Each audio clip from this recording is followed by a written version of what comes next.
¿Cómo elegir un buen velero para confiarle tu vida? Se va prendiendo el fuego del asadito y mientras los pingüinos y los lobos marinos acá nos acompañan, van a ser parte de este video, les quiero dar respuesta a algo que nos vienen constantemente preguntando en las redes sociales. Lo que mucha gente constantemente nos pregunta, ¿no? ¿Qué velero buscar para navegar mar adentro, eventualmente dar la vuelta al mundo? ¿De acero? ¿De fibra? ¿Qué tiene que tener? ¿Qué no le puede faltar? Bueno, en base a nuestra experiencia, la que vamos acumulando con el tiempo, ya llegamos a algunas conclusiones que nos parecen importantes de compartirles. Así que en este video, quédense ahí que les vamos a decir todo lo que pensamos al respecto. Bueno, tenemos un lobo haciendo un poco de show. Está descuartizando una raya o algo así. Cuando uno empieza a soñar con cruzar océanos o vivir a bordo, la primera pregunta suele ser ¿qué barco necesito? Y ahí aparecen cientos de opiniones, que si tiene que ser de acero o de fibra, que si tiene que medir más de no sé cuántos pies, que si tiene que ser liviano, pesado, que sin determinado equipamiento no se puede salir a navegar. Después de comprar, restaurar y vivir varios años en nuestro velero, llegamos a una conclusión, y es que el barco perfecto no existe, y probablemente tampoco exista una única respuesta correcta. Lo que funciona para una persona, pareja o familia puede no servirle a otra. Cada proyecto, cada presupuesto y cada forma de navegar tiene necesidades distintas. Pero sí hay algunas características que en nuestra experiencia pueden marcar una gran diferencia y son justamente las que queremos compartirte en este video.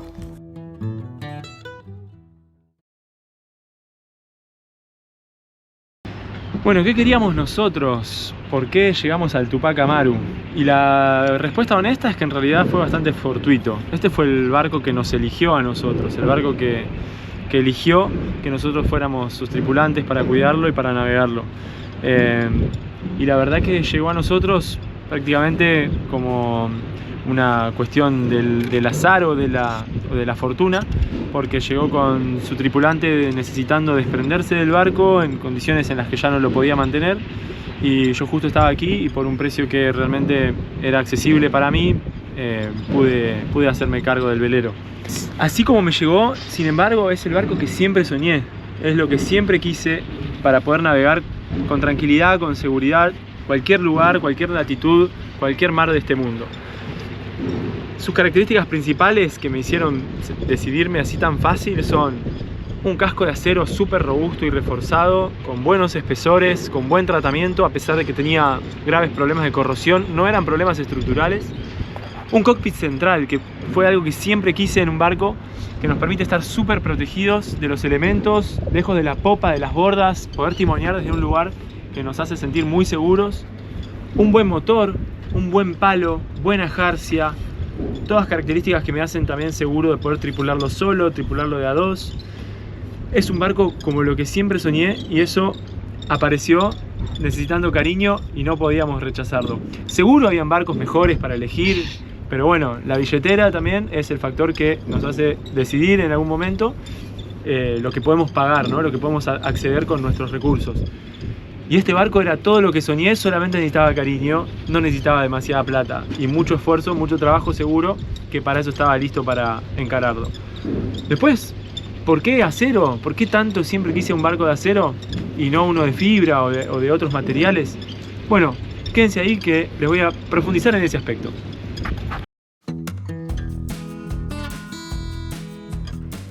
Bueno, vamos a hablar de barcos metálicos y barcos de fibra. Cuando hablamos de fibra, hablamos de barcos de materiales compuestos, en particular de fibra de vidrio embebida en una matriz de resina poliéster, que es lo que comercialmente abunda en el mercado náutico al que estamos refiriéndonos en esta oportunidad. Y dentro de los barcos metálicos podemos hablar de barcos de acero y barcos de aluminio. Entre los metálicos comparten muchas características, ¿sí? En particular, los metales son materiales isotrópicos, que quiere decir que todos los esfuerzos, todas las propiedades mecánicas en realidad y físicas son iguales en todas las dimensiones del material. En cambio, la fibra de vidrio o estos materiales compuestos en general no tienen esta característica, son ortotrópicos. Las propiedades mecánicas dependen de la orientación de la fibra en el interior del casco, ¿sí? Por eso los barcos metálicos, cuando se golpean o cuando tienen algún accidente como una varadura, pueden lastimarse, golpearse y en general se buscan materiales dúctiles que se doblen sin romperse fácilmente, ¿sí? Antes de romperse, un barco metálico se va a doblar, se va a abollar. Un barco de fibra no. ¿Por qué? Porque no soporta esfuerzos en el eje que no es el longitudinal de la fibra. Entonces tenemos un casco que se golpea, en este eje no es resistente y va a tender a quebrarse fácilmente en comparación a los esfuerzos que puede soportar en el eje longitudinal del casco o de la fibra, básicamente. Por eso son más frágiles en general, y una cosa menor como puede ser el golpear una roca o una varadura en un barco de fibra puede ser algo mucho más problemático que en un barco metálico.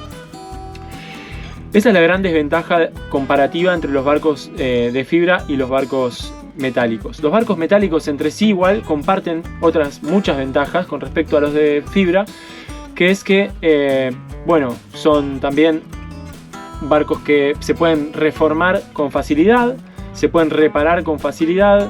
¿Por qué? Porque generalmente implica cortar un pedazo y soldar un pedazo de chapa nueva, o los refuerzos también se pueden soldar con facilidad. Los barcos de acero se sueldan con máquinas que son muy económicas y que están al alcance de todo el mundo. Los barcos de aluminio no tanto. Los barcos de aluminio necesitan máquinas más especiales, con tecnología TIG, y su soldadura también tiene ciertas características que hacen que no sea tan simple de trabajar el metal del aluminio como lo es en el acero. O al menos un barco de acero es muy fácil de reparar en cualquier lado y vas a encontrar siempre a alguien que sepa soldar. Un barco de aluminio no tanto, no es tan simple. También comparten algunas cuantas desventajas, como por ejemplo la corrosión. Los barcos metálicos se oxidan, se corroen, lo que va degradando los espesores con el tiempo hasta que puede ser un problema. En particular los barcos de aluminio, si no están pintados, si están bien ventilados, soportan muy bien la corrosión, salvo en los lugares donde esto no se cumple, es decir, en las rendijas pequeñas entre distintos espacios, atrás de ventanas, o donde estuviera pintado y esa pintura se haya levantado.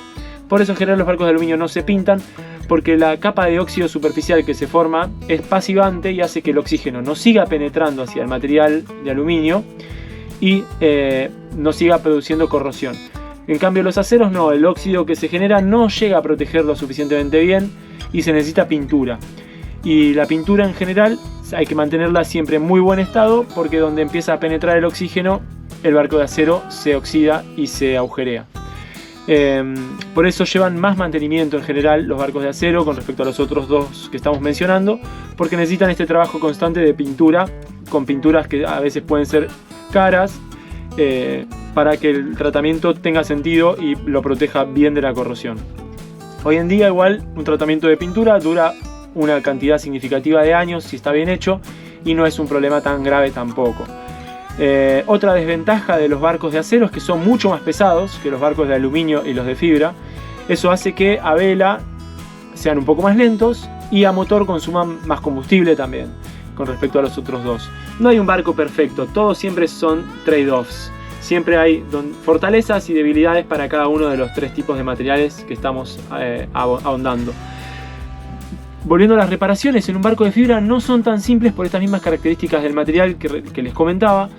La fibra necesita, para transmitir bien los esfuerzos, tener continuidad, y para que los esfuerzos luego se puedan transmitir entre sí a lo largo del casco de la manera apropiada, una reparación, que puede ser un parche, un agujero que tengamos que rellenar, no se trata simplemente de rellenar con un parche que se pueda soldar así tan simplemente con un barco metálico, sino que hay que hacer una reparación bien pensada, teniendo en cuenta cómo trabaja esa sección del casco y cómo orientar la fibra para que los esfuerzos puedan ser tomados por la estructura y el barco conserve sus propiedades mecánicas.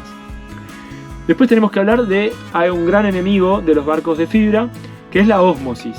La ósmosis es el cuco de los barcos de fibra, porque es lo que la degrada y puede generar un problema que sacrifique sus ventajas en poco tiempo, o relativamente en poco tiempo. La ósmosis es un proceso de degradación del material que se produce cuando la humedad penetra dentro de la fibra de vidrio. Para que no penetre se usan pinturas y se usa el famoso shell coat, que protege la fibra de vidrio del ambiente. Cuando el shell coat por algún motivo, por algún golpe, algún raspón, alguna cosa se degrada y la pintura tampoco llega a proteger, o porque haya quedado humedad interna dentro de la fibra cuando se hizo un trabajo de pintura, aparecen ampollas que esas ampollas a su vez se propagan y generan una sección, un sector del casco afectado por este problema que es la ósmosis. Y la ósmosis a su vez hace que estas ampollas revienten y a su vez sea más material expuesto a la humedad. Entonces es un problema que se aumenta a sí mismo exponencialmente, como que se regenera y hace que cada vez sea peor. Cuando la fibra de vidrio o los materiales compuestos en general absorben humedad, esa humedad va degradando sus propiedades mecánicas con el tiempo, porque penetra en la matriz y va haciendo que a lo largo de los años cada vez resista menos y sus propiedades mecánicas sean cada vez menores. Es un proceso que de todos modos es lento, pero no es algo que es para considerar, no es algo despreciable, digamos. Así que la ósmosis es el gran enemigo de los barcos de fibra, que es para estar siempre atentos a eso. Así como la corrosión en los barcos metálicos, los barcos de fibra tienen ese problema, que no es tan fácil, no es tan común, pero todos los barcos de fibra en algún momento lo sufren y no es tan fácil tampoco de tratar. Una vez que la fibra toma humedad es muy difícil de secar, necesita estar en seco por mucho tiempo, con la humedad controlada para que la humedad que penetró en la fibra se vaya evaporando y el barco vuelva a secarse, y recién ahí hacerle un buen tratamiento nuevo de pintura y de shell coat que lo proteja. Así que una vez que la ósmosis empieza en los barcos de fibra también es muy difícil de abordar y lleva tiempo y esfuerzo y mucho dinero. La gran ventaja de los barcos de fibra es sobre todo, bueno, el peso, que ya lo habíamos mencionado, pero la disponibilidad. Hay muchísimos modelos, porque los barcos de fibra se fabrican a partir de matrices en las que la resina y la fibra se van impregnando en capas que hacen que salgan todos barcos de esa matriz iguales entre sí. Y bueno, a raíz de eso, por ser en general barcos de serie, hay muchos y esa cantidad hace que los precios sean bajos. En cambio, los barcos de acero o de aluminio para una misma eslora de repente pueden ser un poco más caros. Depende mucho del estado y del año, pero en general esa es la ecuación que se cumple. ¿Por qué? Porque en general hay muchos más barcos de fibra que de metálicos. Y bueno, un barco de metálico también es muy fácil de modificar, agregándole un espacio, cambiando un ambiente, haciendo una planchada en la popa. Es muy simple de modificar a gusto y placer del dueño o del armador, soldando pedazos de material nuevos. En cambio, un barco de fibra no tanto, necesita que estas modificaciones sean bien pensadas, porque los barcos de fibra tienen mamparos, que son mamparos estructurales, porque las landas, los cadenotes toman en lugares especialmente reforzados para este fin. Todo hay que tenerlo muy, muy pensado en los barcos de fibra por estas características del material que mencioné al principio. No es todo tan simple en la fibra, ni todo tan simple en los barcos metálicos. No hay uno perfecto, el perfecto será el que te elija vos. Nosotros elegimos acero porque valoramos mucho la robustez y la posibilidad de repararlo prácticamente en cualquier lugar del mundo. Pero eso no significa que sea mejor para todos. De hecho, la mayoría de los barcos que cruzan océanos son de fibra. La clave no es tanto el material, la clave es conocer las fortalezas y debilidades de tu barco para prepararlo para el viaje que querés hacer. El acero no es mágico, se oxida y puede dar muchísimo trabajo. Nosotros lo sabemos bastante bien, como sabrán quienes nos siguen en nuestro canal o en nuestro Instagram. Pero a pesar del trabajo que nos dio, aún así volveríamos a elegirnos. Porque, como bien decía Raúl, nos da seguridad y valoramos mucho la posibilidad de poder repararlo en cualquier lugar del mundo con las herramientas que llevamos a bordo. Los invitamos a seguirnos en nuestro Instagram, ahí compartimos nuestro día a día de vida a bordo y en tiempo real en lo que vamos haciendo. Seguinos. También suscríbete a este canal para seguirnos y apoyarnos con este proyecto que ya estamos prontos a zarpar.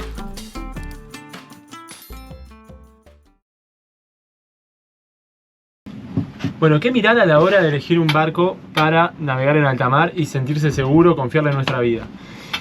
En principio tenemos que decidir si vamos a limitarnos o por el presupuesto o por la eslora, porque con presupuesto infinito podemos elegir cualquier cosa, ¿no? Una vez que tenemos decidido a qué vamos a apuntar más o menos, un rango de dinero o una eslora particular, vamos a buscar algún diseño, algún barco con un diseño que nos dé la seguridad o la tranquilidad de que está probado. Es un barco que haya sido probado en alta mar, que haya sido navegado y que se sienta seguro desde lo que hayamos investigado. ¿Cómo analizamos el diseño de un velero? Buscamos veleros que tengan un momento adrizante positivo muy grande para cualquier ángulo de escora. Es decir, incluso en el peor escenario, que es una vuelta de campana, el barco tiene que tener la capacidad de volverse a adrizar, de volverse a poner con el palo hacia arriba.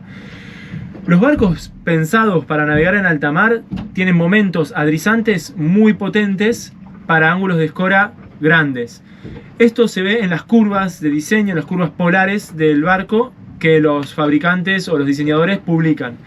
Lo que vamos a terminar buscando son barcos de renombre o de diseñadores que tengan buena reputación, que hayan sido aprobados con que estas características se cumplen y que nos dan la estabilidad necesaria para navegar en cualquier condición con seguridad. Si encontramos un barco que nos gusta, si encontramos un diseño que nos parece apropiado, que nos da la tranquilidad de que está diseñado con buen criterio en todo lo que respecta a la estabilidad y a sus características oceánicas, vamos a pasar a revisar la estructura. Vamos a quedarnos tranquilos de que estructuralmente el barco se encuentre fuerte. En un barco de fibra esto es importante de revisar, sobre todo en la unión de la jarcia con el casco. Es importante revisar también en los mamparos. Los mamparos son las estructuras internas que también soportan esfuerzos, como por ejemplo donde va el palo en general, donde el palo atraviesa o apoya, generalmente hay mamparos. Este tipo de lugares tienen que estar bien reforzados y bien diseñados y en buen estado de mantenimiento. Y donde los cadenotes, que son las piezas o los herrajes metálicos que soportan los obenques y los stays, se afirman al casco, también tienen que estar en muy buen estado. Esto es importante revisar bien, que no hayan filtraciones de agua por esos lugares, porque es allí donde la fibra se empieza a deteriorar y el barco puede tener un problema escondido que nos vamos a dar cuenta mucho más tarde cuando de repente veamos que se nos aflojó un obenque y no sepamos por qué. Es muy importante revisar esto en los barcos de fibra. Ahora, en los barcos metálicos, ¿qué vamos a buscar? Lógicamente, corrosión. La corrosión la vamos a buscar, si nos importa la estructura, principalmente en los lugares también donde el barco estructuralmente toma los esfuerzos. Por ejemplo, los esfuerzos de la jarcia tienen que estar bien tomados por piezas soldadas al casco que no presenten signos de corrosión. Eventualmente lo mejor sería hacerle ensayos no destructivos, por ejemplo tintas penetrantes a estas piezas para quedarnos tranquilos de que no hayan grietas, que no sean visibles al ojo humano y que se estén propagando y que nos puedan dar un problema más adelante cuando las grietas ya se vuelvan algo catastrófico.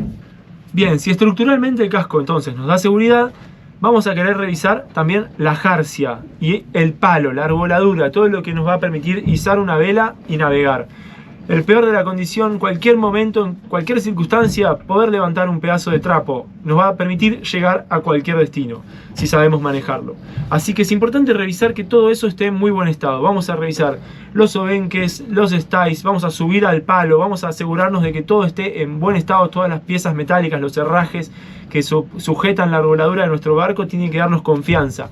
¿Cómo está diseñado? ¿Qué cantidad de obenques tiene? ¿Qué cantidad de stays tiene? ¿A dónde se toman a la cubierta? Todos estos herrajes nos tienen que dar la seguridad necesaria para confiar en nuestra vida. A continuación, si la jarcia también y la arboladura nos da seguridad, vamos a revisar el motor. El motor es auxiliar, pero es importante también de mantener en muy buen estado operativo porque nos da una seguridad adicional para el caso de una desarboladura o de tener que llegar a un puerto que nos queda en contra del viento en una circunstancia de emergencia, por algún motivo de salud o lo que sea. Entonces, si el motor está con un buen calendario de mantenimiento, bien cumplido por sus dueños anteriores, ya es, y eso es verificable, es demostrable, es auditable, ya eso es una gran garantía. Si no contamos con ese historial de mantenimiento, vamos a revisar el motor, si no sabemos, por un profesional. Si sabemos cómo hacerlo, lo podemos hacer nosotros mismos, teniendo en cuenta, en general vamos a hablar de motores diésel, que su estado de desgaste no sea demasiado excesivo. Que no sea excesivo nos va a dar muchas horas de motor por delante. ¿Cómo evaluamos un motor y su estado? Bueno, viendo si consume aceite, viendo si refrigera bien, viendo qué tipo de humo larga. Todo esto da para un video más, pero el motor es una pieza fundamental del equipamiento de un barco que nos va a permitir también navegar con seguridad, cargar baterías y llegar a cualquier destino. Si estamos tranquilos entonces que la arboladura está bien, que el casco está fuerte y estructuralmente seguro, que el motor también está bien, a la par de todas estas cosas, Importantísimo también conservar la capacidad de gobierno, asegurarnos de que el barco tenga un buen sistema de gobierno, en lo posible redundante. Es decir, si el barco tiene rueda, que además tenga una forma de incorporarle una caña a la mecha del timón. Que la mecha del timón esté firme, esté segura, que sus bujes, sus accesorios, su sistema de sujeción al casco se encuentre fuerte, se encuentre en buen estado. Que nos dé la seguridad necesaria para confiarle el gobierno de nuestro barco. Además, los timones en general, si tienen un skeg, es decir, una estructura por delante que lo proteja, nos va a dar aún más seguridad de que si chocamos contra algo sumergido que no lo vimos, no vamos a lastimar la pala del timón quedándonos sin gobierno en una circunstancia que puede ser peligrosa. Un barco con skeg es un barco que tiene una capa adicional de seguridad en su timón y es una de las cosas más importantes de revisar a la hora de elegir nuestro barco para navegar en el mar. Ya con todo esto en cuenta, vamos a hablar del equipamiento, lo que hace a que el barco se encuentre lo suficientemente bien equipado para navegar seguro. En este caso vamos a tener que evaluar qué capacidad de agua y combustible puede cargar, cómo están esos tanques, si nos dan la seguridad necesaria para confiarle el agua que vamos a beber o el combustible que va a beber nuestro motor. Luego, capacidad de gobierno autónomo, es decir, piloto de viento, piloto automático, tiene capacidad de timonearse mientras nosotros hacemos otra cosa, eventualmente una reparación o simplemente descansar. Siguiendo, ¿tiene capacidad de comunicación suficiente? ¿Tiene un buen VHF con alcance, con una antena adecuada, tope de palo? ¿Tiene capacidad de mostrar nuestra ubicación a los barcos que están alrededor? Es decir, ¿tiene un transpondedor AIS o solamente tenemos un receptor AIS? ¿Tenemos, aunque sea algunos de estos dos sistemas? ¿Tenemos un buen chart plotter, una capacidad de ver cartas y situación geográfica alrededor nuestro que nos permita ubicarnos y encontrarnos en qué lugar del mundo estamos? Tenemos cartas en papel suficientes, tenemos capacidad de dibujarlas, tenemos todo lo necesario para ubicar nuestra posición, nuestro rumbo y calcular derrotas. ¿Cómo es el equipamiento del barco? Evaluar qué tan equipado está nos va a dar una idea de cuánto vamos a tener que invertir, si no, en equiparlo lo suficiente, o qué capacidad tenemos de navegar inmediatamente. Generación de energía y almacenamiento de energía tienen que ir de la mano. Cantidad de paneles solares, si hubiera, cantidad de baterías y amperes hora capaces de almacenar energía, en qué tecnologías se encuentran, en qué estado se encuentran, si son litio, si son plomo ácido, AGM, gel. Tenemos también elementos de seguridad suficientes, contamos con una EPIRB, por ejemplo, una radiobaliza de emergencia, contamos con chalecos salvavidas, bengalas, espiches, elementos de seguridad en general. ¿Qué contamos y qué no? Importante, una balsa. ¿Tenemos una balsa? ¿Esta balsa se encuentra al día o hay que revisarla? ¿La balsa se encuentra vencida hace 15 años o es una balsa capaz de usar en una emergencia actual? ¿Cómo nos encontramos en todos estos aspectos? Importantísimo a la hora de buscar un barco para navegar seguros por el mar. Fundamental, revisar los pasacascos. ¿En qué estado están? ¿Son metálicos? ¿Son plásticos? ¿Tienen abrazaderas suficientes y en buen estado? ¿Las mangueras en qué estado están? Revisar muy bien todas las vías de agua posibles en la obra viva del barco nos va a dar una capa de seguridad muy importante. Otro aspecto fundamental, capacidad de sacar el agua que eventualmente pudiera entrar. ¿Tenemos bombas de achique? ¿Tenemos bombas eléctricas suficientes con un caudal suficiente? ¿Eventualmente tenemos una motobomba también o no? ¿Tenemos una bomba manual cuando todo falla para achicar, que podamos acceder desde el cockpit y utilizar desde el cockpit para achicar mientras timoneamos? Importante tener capacidad de sacar agua siempre a mano en nuestros barcos. Otra cosa muy importante de mencionar, que no la dije cuando hablamos del motor, es cómo es la línea de eje. ¿Es propiamente dicho un barco con línea de eje o con pata? En general los barcos con pata son más complicados de mantener, precisan un mantenimiento mayor de tipo preventivo, que los barcos con línea de eje son mucho más simples en su mantenimiento y a su vez más confiables. Si a su vez la línea de eje se encuentra bien protegida por la quilla, nos va a dar, o eventualmente puede ser también por un skate, nos va a dar una capa de seguridad aún más importante que nos previene de enganches en la hélice o roturas con caso de algún impacto.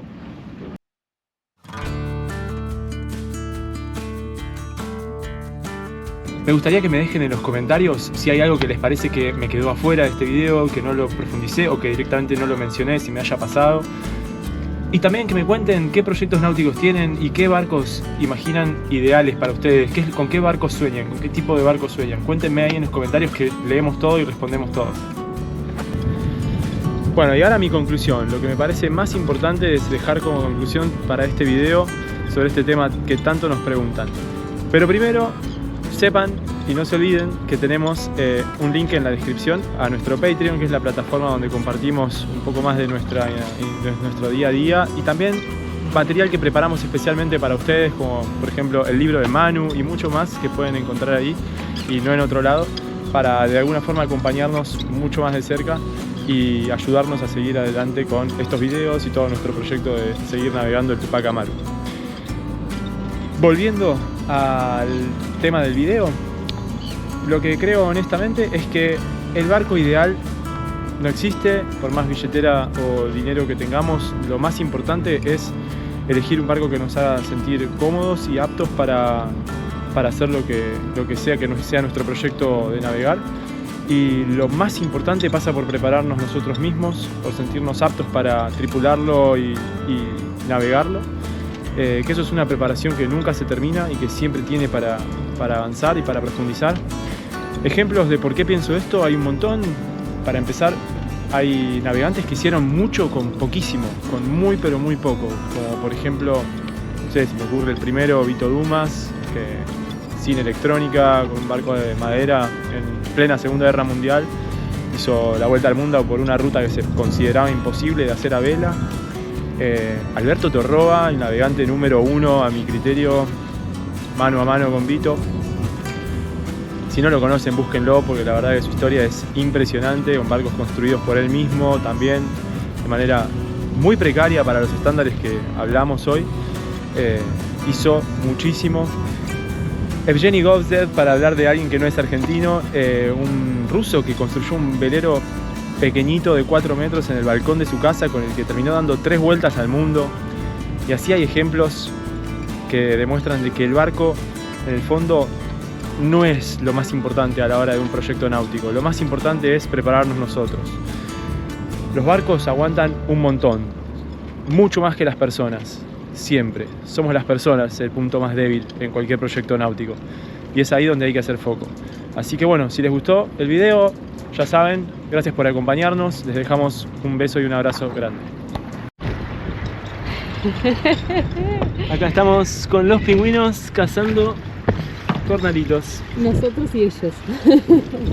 Y mientras tanto, la vida a bordo sigue, y mientras nos quedamos pescando cornalitos, les mandamos un saludo. Nos vemos la próxima semana y encuentran todos los links en la descripción del video. Está lleno.